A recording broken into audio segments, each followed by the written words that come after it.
Welcome to the Smith Publicity All Things Book Marketing Podcast, offering tips, insights, and advice from the best in the publishing industry.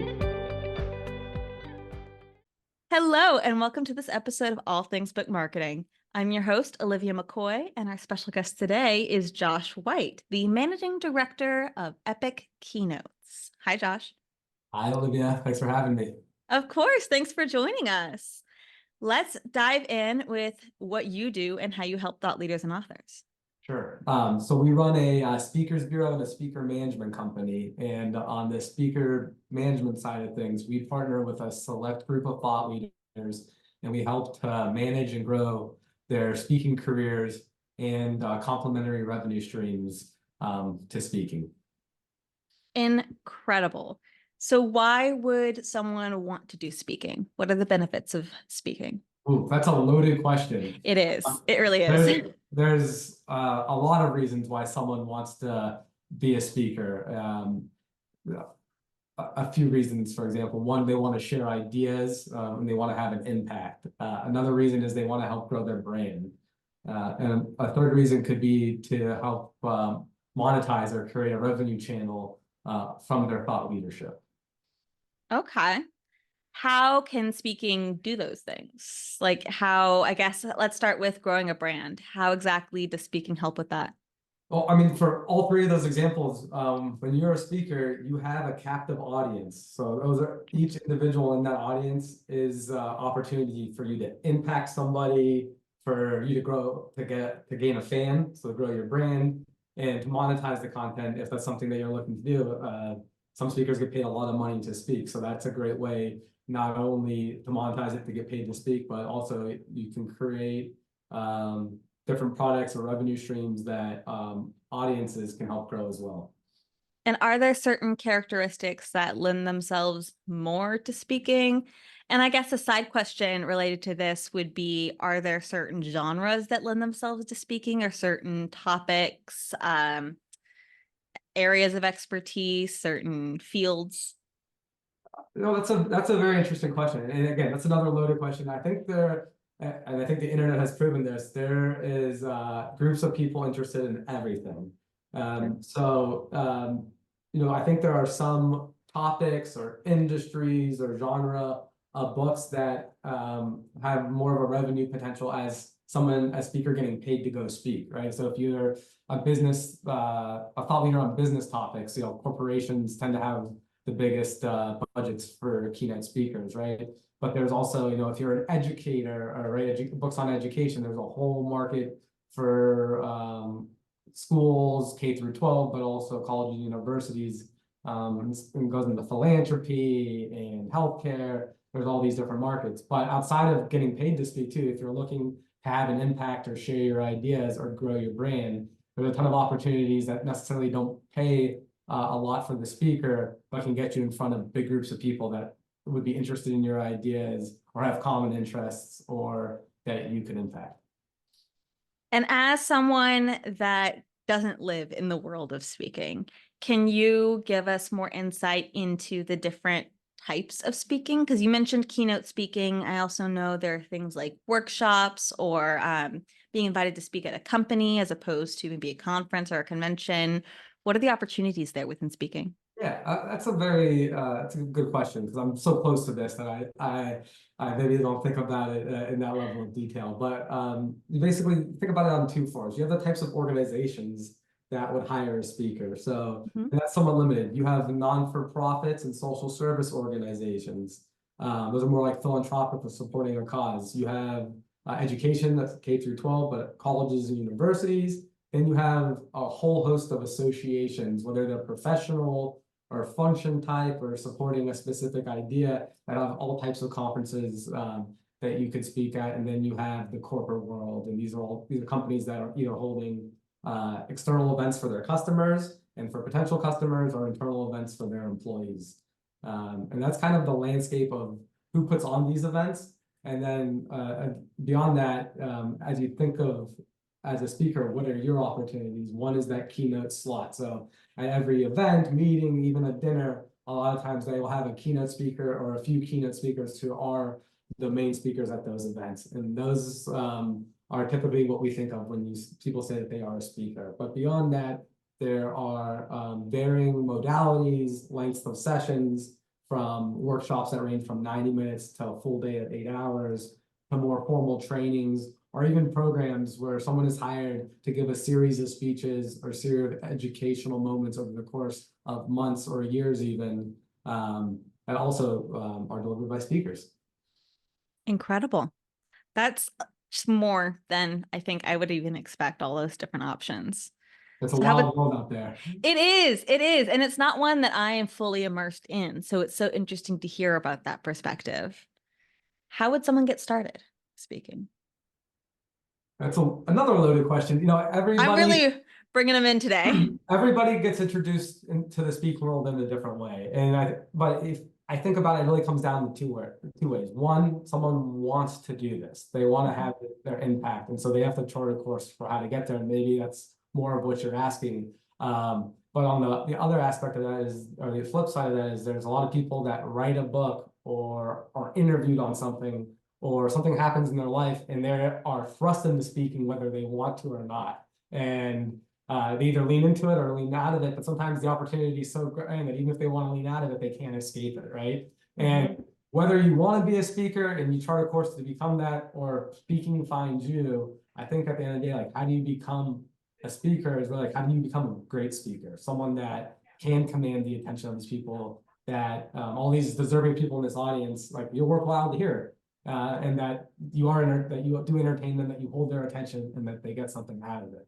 And maybe so for the purpose of this conversation, it's how do you do that? And I would say it starts with being very intentional about what your goals are, and what your goals are in terms of why you're speaking, and what do you want to do in terms of where do you want to go with this.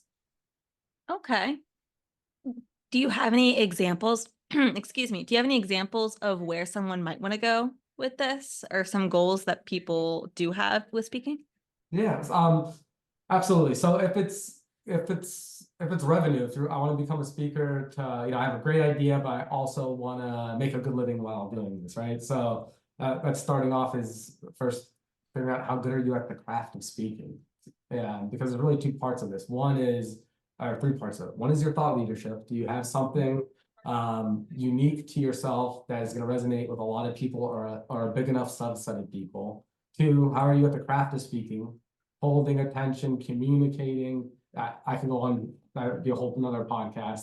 And then three, like, what's your marketing and business development strategy? Where taking stock of where you are and setting out steps, or mapping out steps of how you're going to get to the first steps that you need to accomplish to then become the second part of the speaker, and then climb up the world of the speaking world. And how does being an author factor into speaking? How do books play into that? Yeah. So going back to, some people are thrust into speaking. Sometimes a book is what thrusts an author into becoming a successful speaker or a sought-after speaker. But also books are valuable in many other ways. But for example, sometimes writing a book is a good excuse for somebody to hone their thought leadership, and to get it down to organize it, or to get it down to a single idea. Books are also, if you already are a speaker, is a great opportunity to help create another revenue stream for your thought leadership. Because even if you're getting paid to speak and you don't have a book, people in those audiences are going to want to buy your book after you speak. If you're a successful speaker, they're going to want more. So having a book available is a great way to get revenue.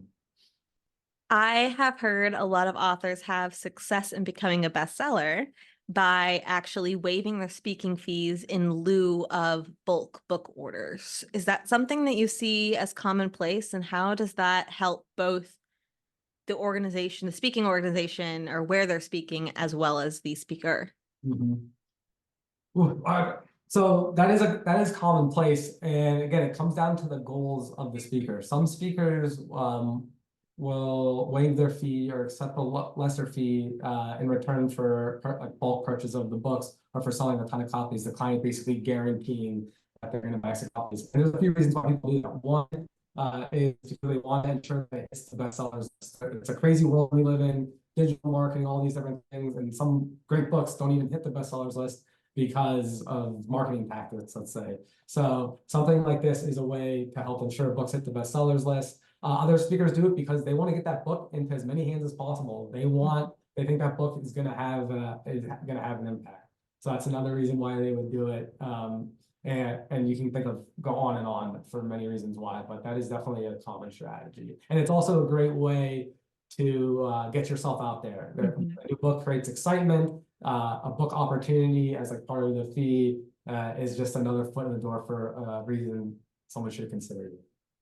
I do love when authors bring books for their audience or hand out books even for free at speaking events. And what I love about it is it does act like a really fancy business card. And we've talked about this before on the podcast. But when the audience is able to take home that book that has something tangible that almost sums up part of your speech or dives even deeper into part of what you were saying, your keynote, and then it sits on their desk, it's something that they think about on their day-to-day because it's right there in front of them, or something they could pass on to someone else who might be able to gain something from it, and then potentially become a client or book you for speaking at their company, or even just share a review and expertise. And word of mouth marketing really is the most effective form of marketing. Yeah, that's a great point. It even translates to like what we're hearing from publishers now for the speakers I work with. It used to, and I've been doing this for over 15 years.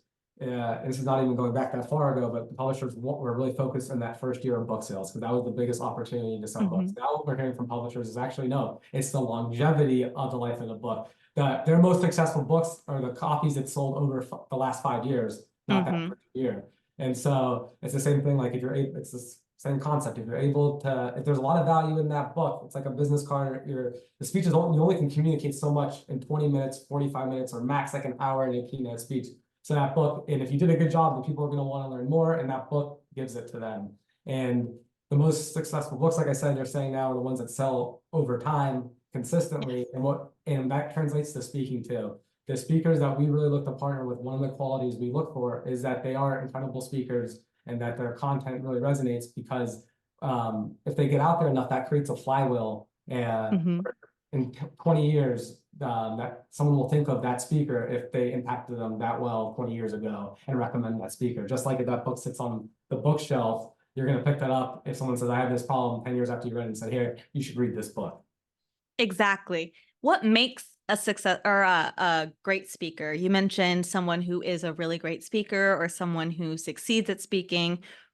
What is the definition for that? What are the qualifications? Oh man, like I said, to narrow it down, it's really 3 criteria. 1 is like your thought leadership, 2 is your performance, and 3, I think, is your ability to connect with with everybody in that audience. And that's a little different than performance. And I think that's the same kind of that goes into writing a book, whereas performance is replaced with storytelling, let's say. So the most successful speakers I find are ones that have content that's original to them. So it doesn't sound like it's something that you're just regurgitating from a lot of other books or things that you're hearing.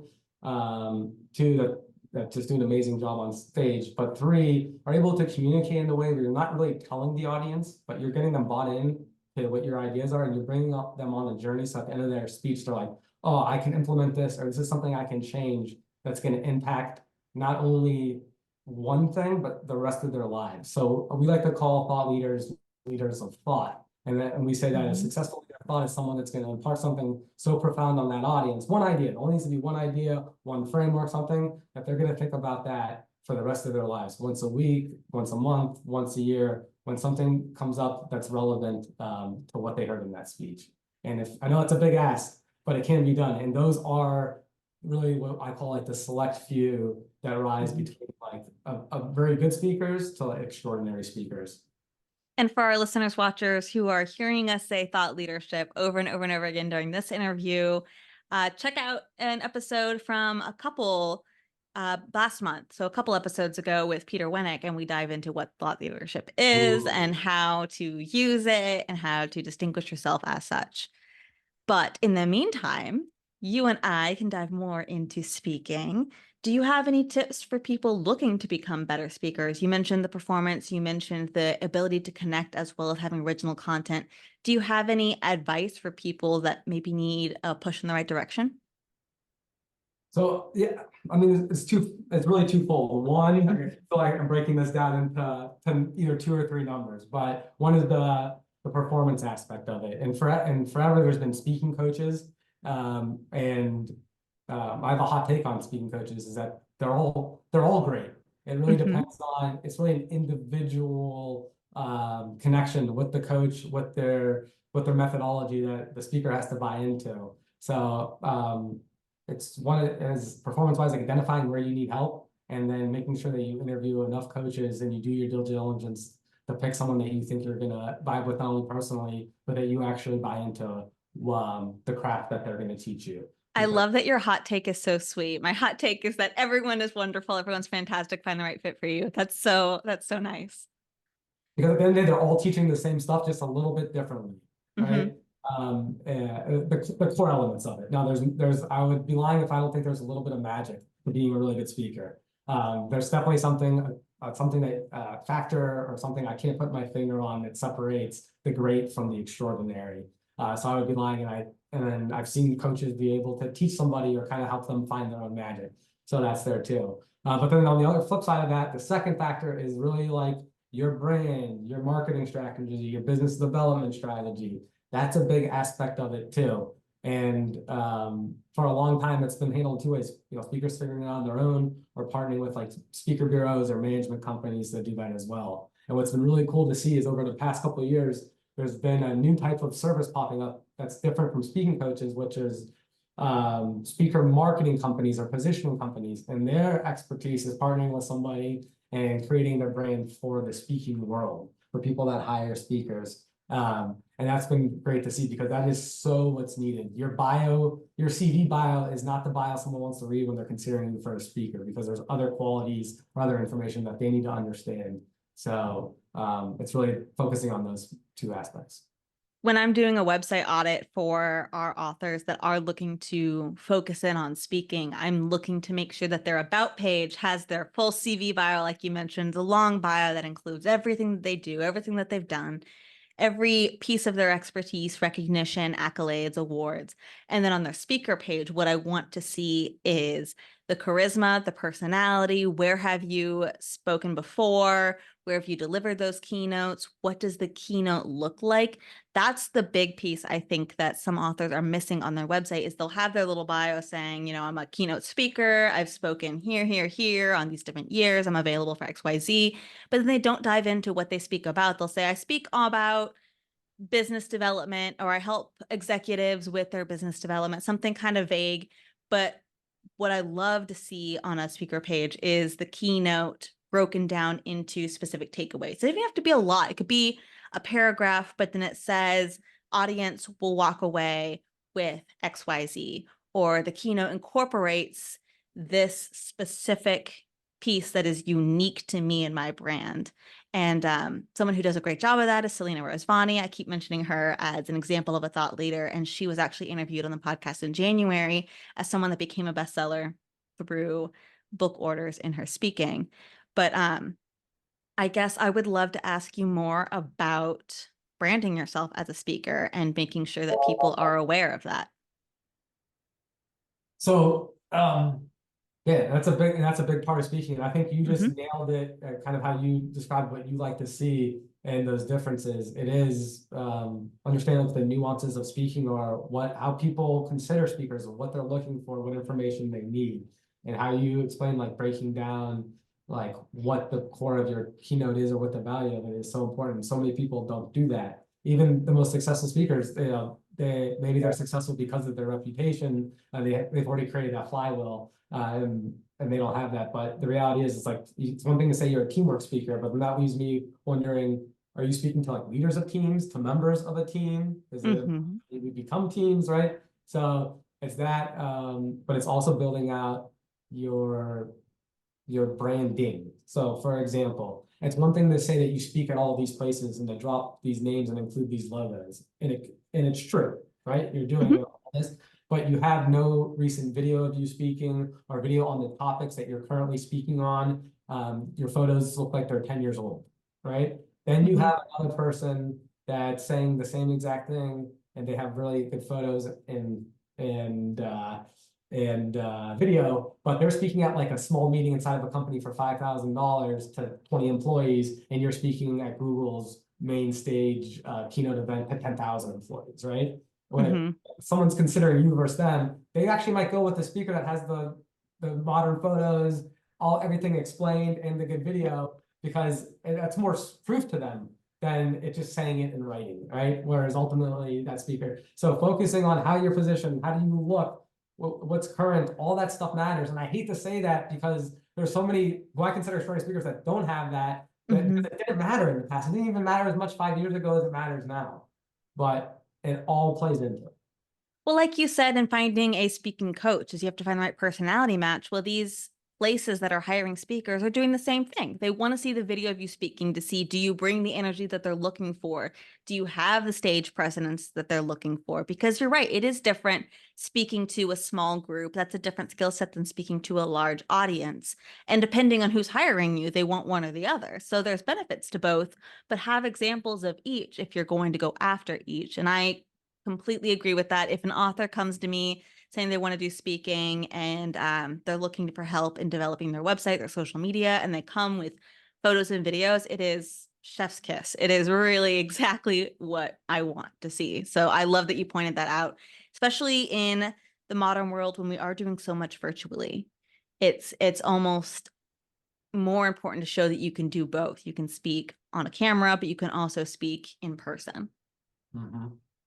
And I want to say this to people that might be listening that are speaking a ton. I know how hard it is to get the actual photos and the videos from the clients. It's insane how hard it is.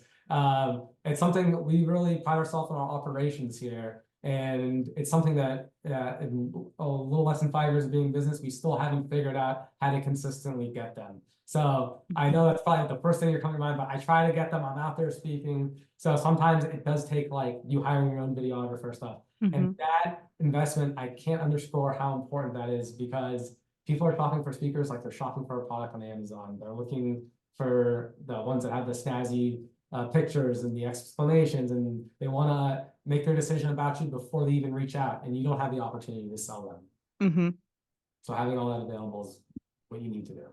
Even having a video of you doing an interview or a Q&A. And now I'm going to dive into publicity a little bit. We just had someone who had a TV interview and they actually invited their publicist to join them to help get those pictures and videos.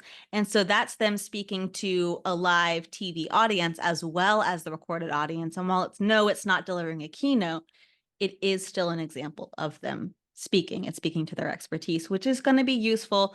We don't specialize in speaking necessarily at Smith Publicity, but we have heard that that is successful for speakers. And I guess I would want your input as someone who is a professional in speaking. Yeah, I mean, absolutely. It's simply beneficial because something is better than nothing.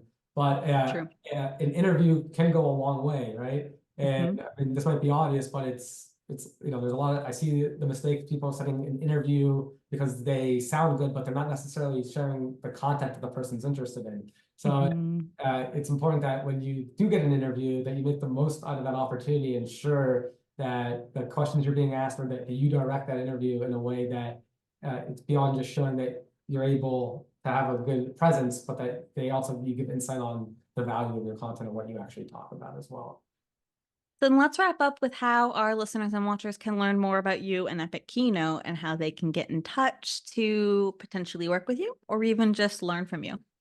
Absolutely. So we're on LinkedIn. I'm on LinkedIn as well, Joshua White, but you can always go to epickeynotes.com and view our website, and there's a contact page on there as well. We typically only consider working with speakers that are introduced to us through other speakers that we know or through clients that we work with. But always feel free to reach out if you have any questions. Growing the professional speaker community and the number of really good speakers, I'm talking about extraordinary speakers, is very important to our company. And so we're very happy to have anybody we can get there. Wonderful. Well, thank you so much for joining us today. Well, I appreciate the invite, Olivia. Thank you.